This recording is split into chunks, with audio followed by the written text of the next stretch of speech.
Guys, welcome back. Drip Coach here. We don't trust, we verify, and operate with integrity and transparency. Another walk and talk around the city of Medellín. About to head to a local restaurant and show you guys what the prices of food is out here. So I haven't done like any real shopping yet, or like showed you guys any price comparisons on stuff. So this will be the first attempt. Then I'll splice this video because tomorrow I'm going to a different hotel, so I'll be able to show you kind of some of like the budget hotels. So this isn't a place, they're not hotels you'd want to like stay permanently, but since I'm traveling around different parts of the city and I've done the Airbnb thing already, I try to find like the cheaper hotels, to be honest. Save more money for food and business class flights. So for me, it's all about getting to a new destination, and the hotel is just literally a place to sleep. So I don't really actually care to do that. Ended up on the wrong side of the darn bus style. So anyway, yeah, we'll splice this when I get to the restaurant, show you guys what the cost of some food is. They have a lot of like, I guess the best way to describe them is like kind of cafeteria style restaurants. And then they'll have these like menu of the day, which usually comes with a soup, salad, some kind of protein, carbohydrate, like a chicken or pork, and then typically rice and beans, French fries, something like that. So we'll see what they got, because I actually never eaten at this restaurant. So it's been an experience for both of us. So we got up here the menu, and prices are anywhere from $2.50 to, looks like the maximum I see is $4. So I ordered the Bandeja de paisa, and that comes with a bunch of different meats. So it's usually the biggest meal with the most variety. And yeah, I'll show you guys what it looks like when it arrives and what the price is when we finish. So we got the first course, which is the soup and the arepa. I'm not a fan of arepa. It's basically like a cornmeal kind of biscuit, if you will. And the soup is sancocho, which is best described as like a potato soup, but I believe it's the yuca instead. The main course has arrived. It's got beans, avocado, fried egg. Underneath is chicharron, which is like a pork. Then there is a plantain, French fries, salad over there. It's like a typically kind of like a cabbage, cucumber, carrot, rice, two different types of chicharron. I'm sorry, chorizo, and some ground beef, basically. So it is quite a bit of food, and then the total price is 27,000 pesos, which is right at about $7. Provecho. All right, this is one of the hotels. So I'm gonna clip this and make a couple of different videos of the different hotels, starting with budget. So this is one of the hallways, and my room is over here. It leads out to like a rooftop balcony, so you get fresh air coming in. That is one thing about a lot of Medellin hotels. They don't really do air conditioning, but it gets plenty cool at night with just a fan. So this is a room that's literally was on Airbnb, a hotel, and it's $14 a night. So it is not the most glamorous, but it's not like a roach motel either. And then the bathroom, you have a shower. Just simple, if I can turn the light on. Simple shower. So nothing extravagant. But for 14 bucks a night, again, not bad. Okay, so here's the other hotel. It's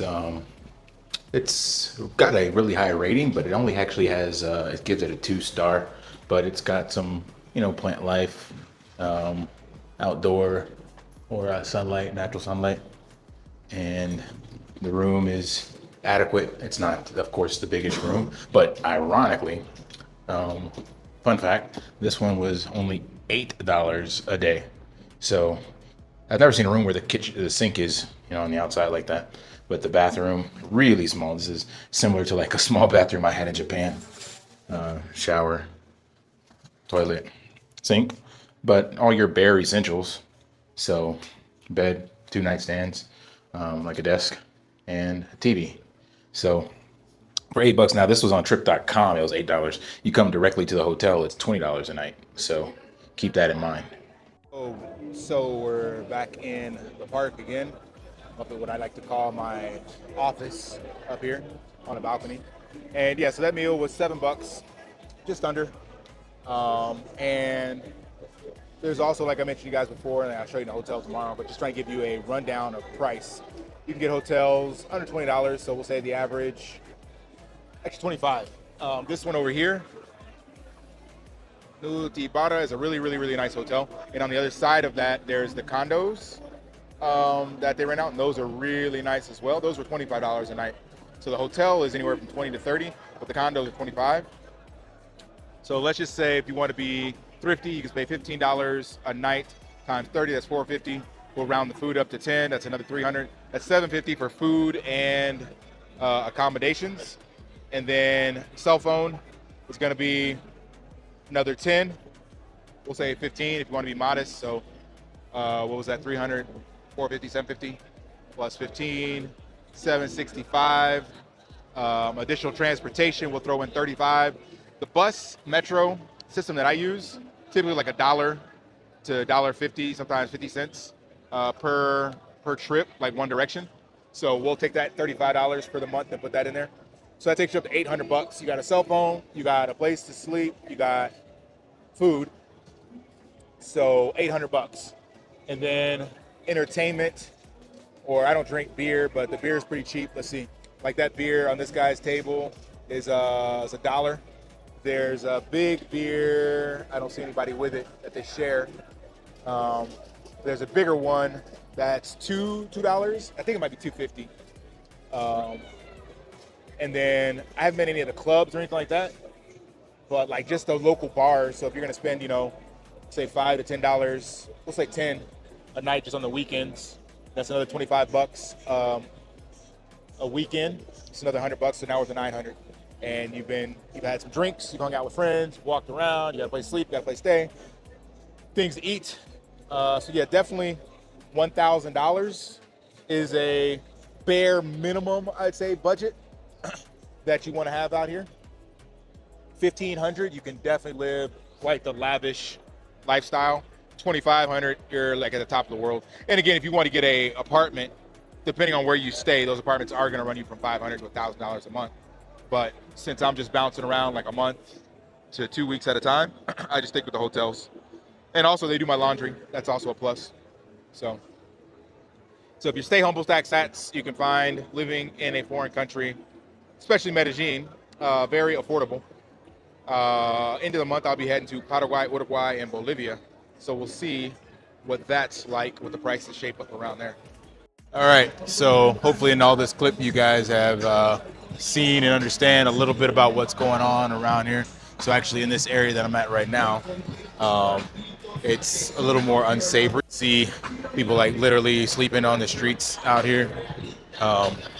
It's still in the downtown central area, and this is still not the absolute worst part. This is actually a Sunday afternoon. Got some music going on across the street. But like I said, just people literally sleeping out on the streets.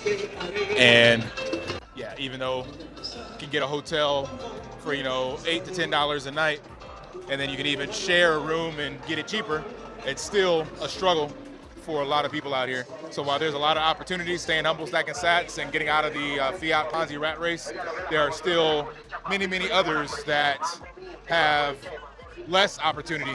So that's why Bitcoin, to me, is the only solution, because the reason why we have these problems like you see out here is because of the wealth gap and the Fiat Ponzi collapse and all that stuff.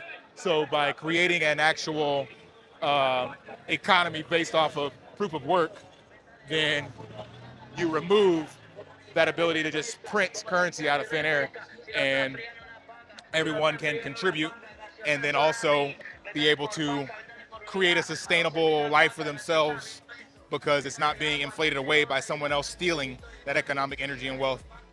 So, I mean, obviously just switching to a Bitcoin standard doesn't fix a lot of this, but it's definitely a step in the right direction. All right, so that's all I got for this Smash an HBO special. Help a brother out. Like, subscribe, comment down below, and until next time, lift daily and achieve your impossible. See ya.